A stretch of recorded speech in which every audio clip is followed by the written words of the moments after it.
It's June 1919, and in the Hall of Mirrors at Versailles, diplomats are signing what they believe is a peace treaty. But they're not signing a peace treaty at all. They're signing the financial architecture of the next World War. Because what those men created that day wasn't just a document demanding reparations from Germany. It was something far more dangerous, a circular debt trap that would strangle 3 continents and set the stage for the most devastating conflict in human history. Here's what most people don't understand about the period between the 2 world wars. The Second World War didn't start because Hitler was charismatic or because Germans were inherently aggressive. It started because a web of international banking debts created economic conditions so catastrophic that entire populations became desperate enough to embrace extremism. And that web of debts, that financial house of cards, it was built deliberately by the very people who thought they were securing peace.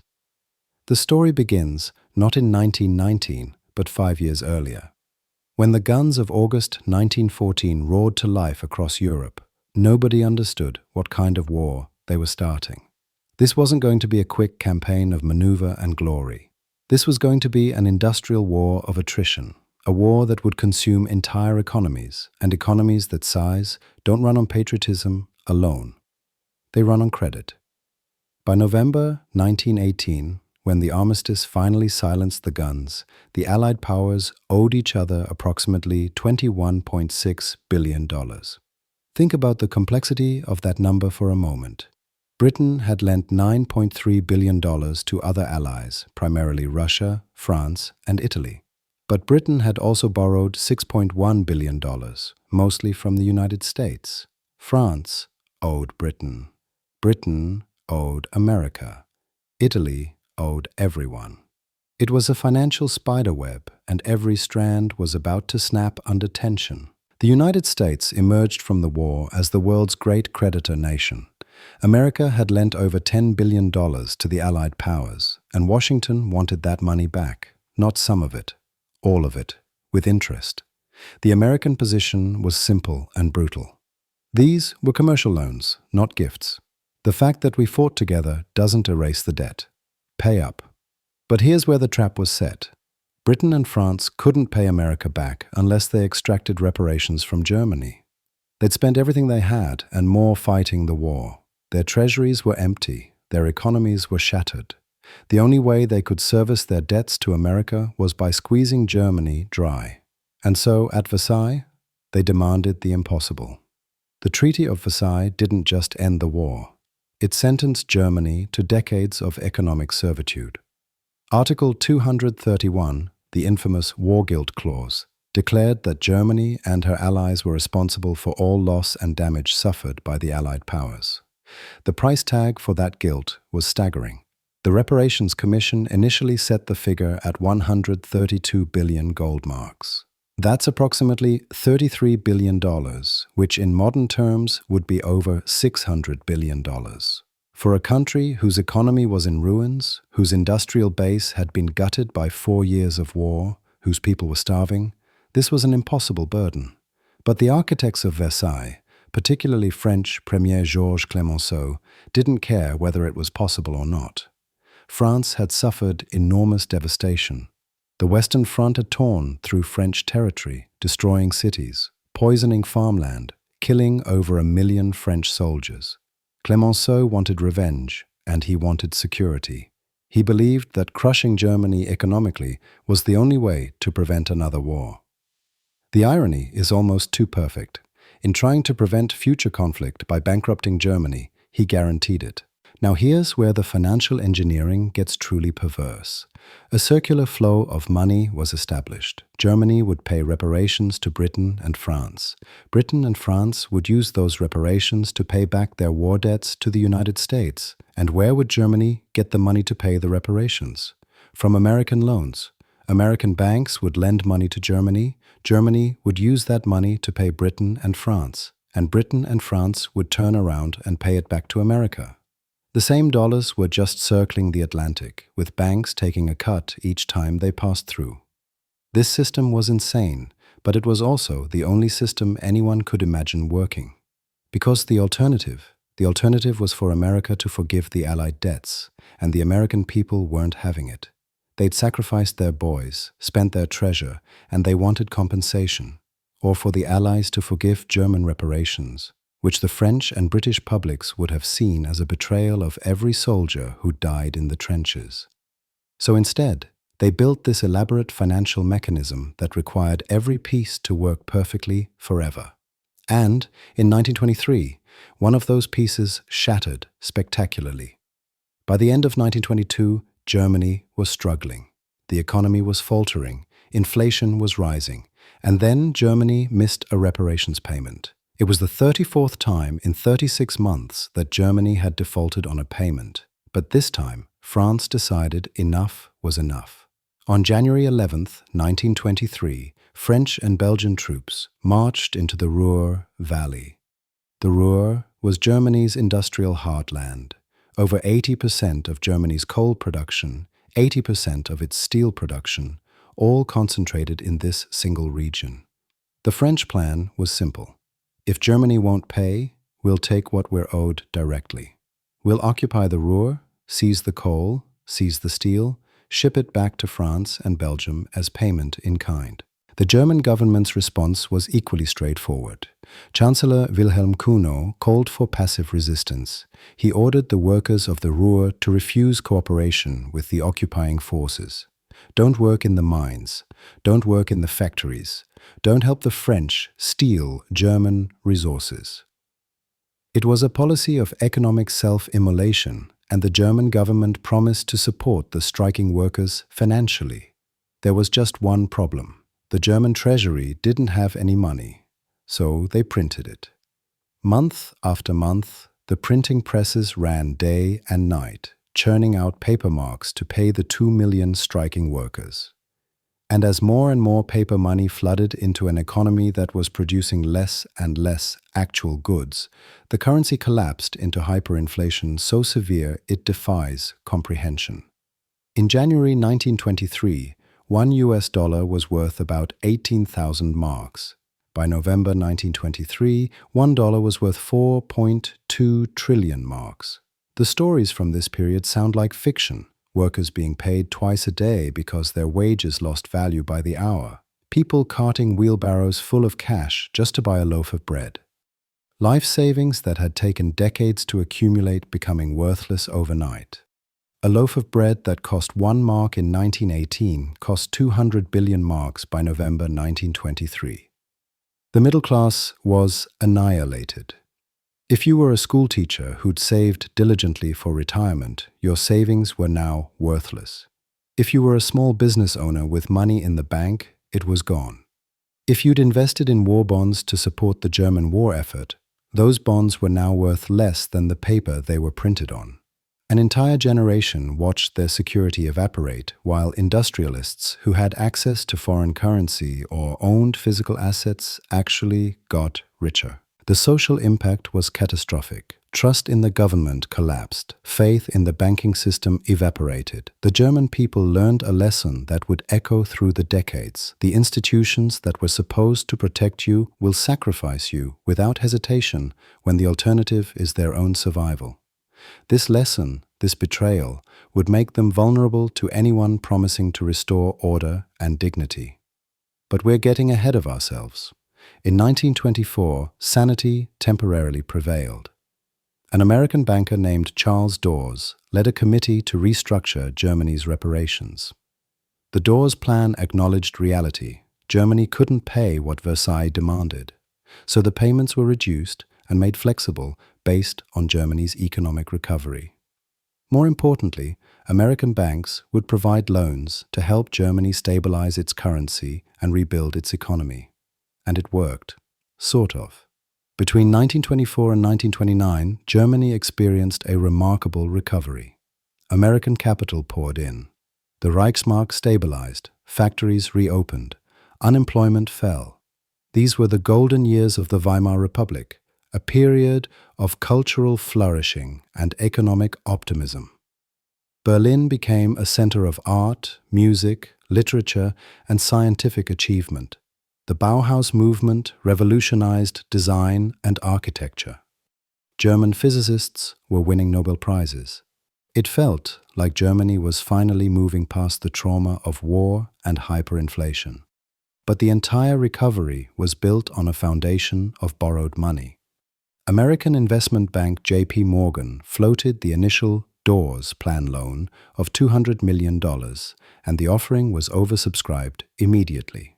Over the next 4 years, billions more in American loans flowed into Germany. German cities modernized their infrastructure. German companies retooled their factories. The German government built schools, hospitals, and public housing. And Germany used this borrowed money to make its reparations payments to France and Britain, who then used that money to pay down their war debts to America. The circular flow was working. Everyone was happy. The Americans were getting their war debts repaid. The French and British were receiving reparations. The Germans were rebuilding. International bankers were collecting fees on every transaction. It was beautiful. It was stable. It was completely dependent on American banks continuing to lend, and American banks continuing to lend was completely dependent on the American economy continuing to boom. On October 24th, 1929, Black Thursday, the bottom fell out of the American stock market. In a single session, the market dropped 11%. Days later, on Black Tuesday, it dropped another 11%. Over the following months, the crash continued. Stock values evaporated. Banks failed. Credit dried up. And American banks that had been eagerly lending to Germany suddenly wanted their money back. The impact on Germany was immediate and devastating. The loans stopped. The investment stopped. German companies that had been expanding suddenly couldn't get credit. Banks that had been lending to businesses suddenly faced their own liquidity crisis. The entire economic structure that had been rebuilt since 1924 was revealed to be a house of cards, and now the wind was blowing. But Germany wasn't alone in its suffering. The financial crisis that began in America spread like a contagion through the interconnected banking systems of Europe. In May 1931, Austria's largest bank, the Kreditanstalt, collapsed. This triggered a banking panic that spread to Germany within weeks. The Danetbank, one of Germany's 4 major banks, failed in July 1931. The German government declared a bank holiday, closing all banks for 2 days to prevent a complete meltdown. By 1932, the German economy was in free fall. Industrial production had collapsed to barely half of what it had been in 1929. 6 million Germans were unemployed. That's nearly 30% of the workforce. Families that had clawed their way back to stability after the hyperinflation now found themselves destitute again. Hunger returned. Homelessness spiked. Soup kitchens couldn't keep up with demand. And in the midst of this catastrophe, the German government was still, theoretically, supposed to be making reparations payments. President Herbert Hoover proposed a moratorium on all war debts and reparations in June 1931, but it was temporary and it came too late. The damage was done. The economic crisis had shattered what little faith remained in the Weimar Republic's ability to govern. This is where Adolf Hitler enters our story, not as the cause of the crisis, but as its most effective exploiter. Hitler had been a marginal figure in German politics throughout the 1920s. In the 1928 elections, his Nazi party received less than 3% of the vote. They were regarded as extremists, cranks, holdovers from a more chaotic time that Germany had moved past. But Germany hadn't moved past anything. It had just been temporarily sedated by American loans. When those loans vanished and unemployment exploded, Hitler's message suddenly resonated. He railed against the Versailles Treaty, calling it a diktat that had enslaved Germany. He denounced the Weimar politicians as November criminals who had betrayed Germany by signing the armistice and accepting the treaty's terms. He blamed international bankers, coded language for Jewish financiers, for deliberately engineering Germany's economic catastrophe. He promised to restore Germany's dignity, to put Germans back to work, to make Germany strong again. The message was radical. It was simplistic. It was built on scapegoating and resentment. But to millions of desperate Germans, it was hope. In the September 1930 elections, as the Depression was taking hold, the Nazis won 18% of the vote, becoming the second largest party in the Reichstag. In July 1932, with unemployment at its peak, the Nazis won 37%, making them the largest party. Within 6 months, Hitler would be chancellor. Now, we need to be clear about something. Economic desperation doesn't automatically produce fascism, but economic desperation combined with recent national humiliation, combined with the visible failure of democratic institutions, combined with a political establishment that had lost all credibility, that combination creates conditions where extremism can flourish. And the specific economic conditions Germany faced weren't natural disasters. They were the direct consequence of the debt architecture created at Versailles. Think about the chain of causation. The Allies demanded reparations that Germany couldn't pay. France occupied the Ruhr to enforce those reparations. Germany responded with passive resistance that destroyed its currency. The hyperinflation wiped out the middle class and created the first wave of resentment. American loans temporarily stabilized the situation, but created dependency. When those loans stopped, the economy collapsed again.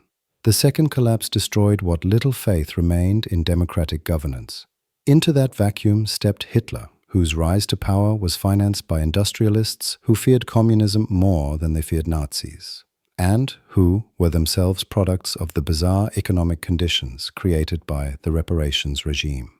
By 1932, even the Allies recognized the system was unsustainable. At the Lausanne Conference in July 1932, European nations agreed to effectively cancel German reparations. Germany would make one final payment of 3 billion marks, and that would be the end of it. But even this concession came with a condition. The Europeans would only cancel reparations if America would cancel the Allied war debts. America refused. And so the debts remained, at least on paper, even as Germany stopped paying them and Hitler explicitly repudiated them after taking power in 1933. The financial obligations that were supposed to secure the peace instead became weapons of war. Hitler used resentment over reparations as justification for rearmament. He used resentment over territorial losses at Versailles as justification for expansion. He used resentment over economic humiliation as justification for everything. Here's the truly horrifying part. Many of the people who designed this system understood it was flawed. John Maynard Keynes, who attended the Versailles Conference as an economic advisor, wrote a book in 1920 called The Economic Consequences of the Peace. In it, he warned that the reparations demands were impossibly high and would lead to economic catastrophe and political instability. He predicted, with eerie accuracy, that attempting to extract such massive payments would impoverish Germany, destabilize Europe, and likely lead to another war. He resigned his position in protest, but Keynes was ignored. The political leaders at Versailles were responding to domestic pressures. Clemenceau needed to satisfy French voters who demanded revenge. British Prime Minister David Lloyd George needed to deliver on campaign promises to make Germany pay. American President Woodrow Wilson wanted his League of Nations and was willing to compromise on economic issues to get it. So they constructed a treaty that satisfied short-term political needs while creating long-term catastrophe. The lesson here isn't subtle. When you build an international order on a foundation of unpayable debts and economic punishment, you're not securing peace, you're incubating the next war.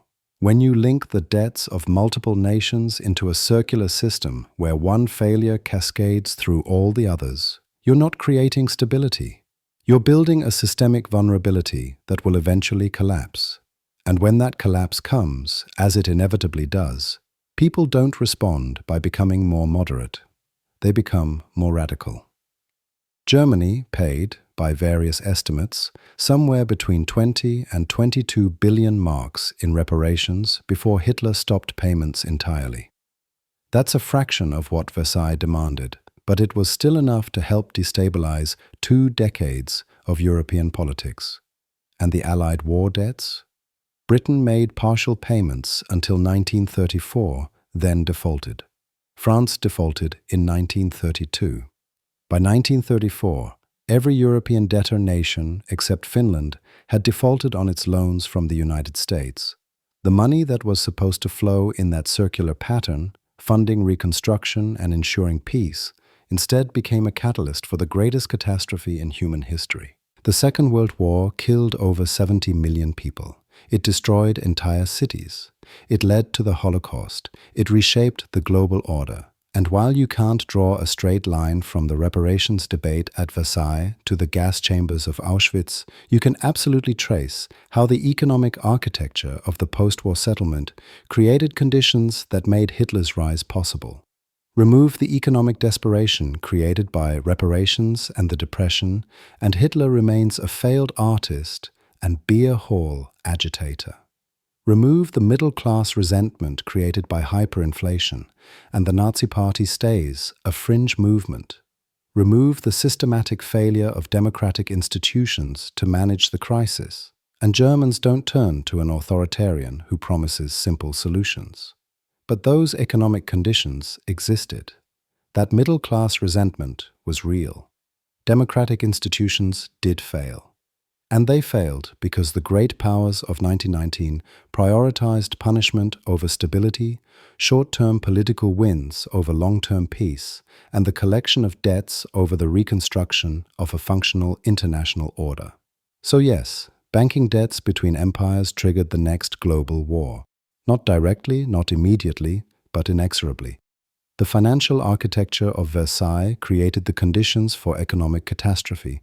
Economic catastrophe created the conditions for political extremism, and political extremism led directly to the greatest war in human history. It's a cautionary tale about the dangers of building peace on a foundation of vengeance and impossible obligations. It's a warning about the systemic risks created when international debts link economies in ways that transform local problems into global catastrophes. And it's a reminder that economic policy is never just about money. It's about the political and social conditions that money creates and the kind of world we're building for the future. If this gave you a new perspective on how World War II actually started, hit that like button and subscribe, because the connections between economics and history are more important than most people realize, and understanding them might be the key to not repeating the same catastrophic mistakes.